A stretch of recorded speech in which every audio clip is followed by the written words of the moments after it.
আসসালামু আলাইকুম। আমি আছি তোমাদের সাথে baby and ladies fashion house থেকে। সবাই কেমন আছো? আমি আলহামদুলিল্লাহ আল্লাহর অশেষ রহমতে ভালো আছি। আজকে তোমাদের সাথে কিছু ড্রেস শেয়ার করব, তার সাথে কিছু কথাও শেয়ার করব।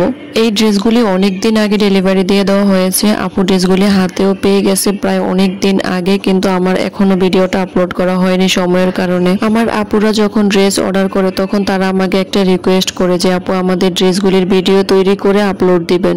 আমি চেষ্টা করি ভিডিও তৈরি করার জন্য, কিন্তু সময় স্বল্পতার কারণে ওইভাবে করে ওঠা হয় না। যতটুকু সম্ভব পারি ততটুকু আমি করার চেষ্টা করি।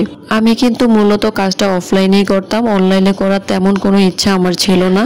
শখ করে টিকটকের ছোটখাটো ভিডিও আপলোড দিতাম, তো সেগুলো আমার আপুরা খুব পছন্দ করতো। তারা আমাকে ইনবক্সে নক দিত ড্রেস নেওয়ার জন্য। সেখান থেকে চিন্তা ভাবনা করে ভাবলাম অনলাইনেও সেল দেওয়া যাক। কিন্তু এখন আলহামদুলিল্লাহ আমি দেখতেছি যে আমার অনলাইন থেকে খুব ভালো একটা রেসপন্স আসতেছে। আমার আপুরা আমাকে অনেক বেশি সাপোর্ট করতেছে। আমার ড্রেসগুলি তাদের কাছে খুব পছন্দ হয়। সবার একটা কমন কমেন্ট আমি সব সময় পাই যে আপু তোমার কাজের ফিনিশিংগুলো এত ভালো, এত সুন্দর, সেজন্য আমরা ড্রেস অর্ডার করতে চাই। তার সাথে তোমার ডিজাইনগুলো একদম ইউনিক থাকে।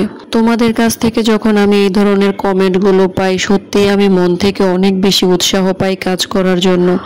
অফলাইনে আমার মোটামুটি কাজের প্রেশার অনেক বেশিই থাকে সব সময়। তার সাথে অনলাইনে সেলটাও অনেক বেড়ে গেছে। আমার পক্ষে একা এত কাজ হ্যান্ডেল করা সম্ভব হচ্ছিল না। অনেক চেষ্টা করেছি লোক নিয়োগ দেওয়ার জন্য, কিন্তু কোনোভাবেই লোকও পাচ্ছিলাম না। সব কথা চিন্তা ভাবনা করে আমি আমার বাসা ছেড়ে অন্য জায়গায় শিফট হই, যেখানে কর্মী পাওয়া যাবে কাজের জন্য। আলহামদুলিল্লাহ 3টা মেয়ে আমার সাথে কাজ করে, কিন্তু ওরা অত ভালো এক্সপার্ট না আমার মতো।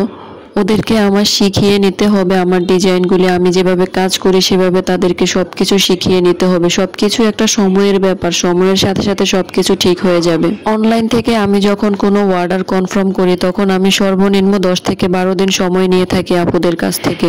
এই সময়টা হয়তোবা তোমাদের জন্য অনেক বেশি, কিন্তু আমার জন্য এটা কোথা দিয়ে চলে যায় আমি নিজেও বলতে পারি না।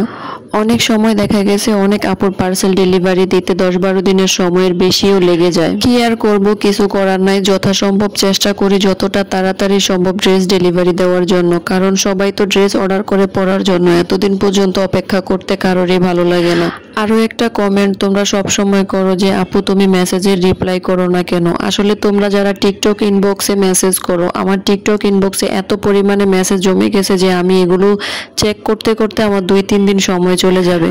তোমরা দয়া করে টিকটক ইনবক্সে মেসেজ না করে আমার ইমোতে কিংবা হোয়াটসঅ্যাপে নক দিবে। বেশিরভাগ কাজ আমাকেই করতে হয়, তাই তোমাদের মেসেজের রিপ্লাইগুলো আমি ঠিকভাবে দিতে পারি না। তোমরা এটা নিয়ে রেগে যাও, প্লিজ রাগ করবা না। তোমরা মেসেজ দিয়ে রাখবা, স্ক্রিনশট দিয়ে রাখবা, সব প্রত্যেকের মেসেজের রিপ্লাই দেওয়া হবে। কারণ আমি কাজের ফাঁকে ফাঁকে প্রত্যেকের মেসেজের রিপ্লাই দিই, তো একটু সময় তো লাগবেই। প্লিজ তোমরা আমাকে একটু সময় দিবা, সময় করে আমি সবার মেসেজের রিপ্লাই দিয়ে দিব। আর যারা ড্রেস অর্ডার করবা তারা হাতে সময় নিয়ে ড্রেস অর্ডার করবা। সবাইকে অসংখ্য অসংখ্য ধন্যবাদ আমাকে অনলাইন প্ল্যাটফর্মে এতটা সাপোর্ট করার জন্য। সবাই ভালো থাকবেন, সুস্থ থাকবেন, আমার জন্য সবসময় দোয়া করবেন। আমিও আপনাদের জন্য সবসময় দোয়া করি। আল্লাহ যাতে সবাইকে ভালো রাখে। আল্লাহ হাফেজ।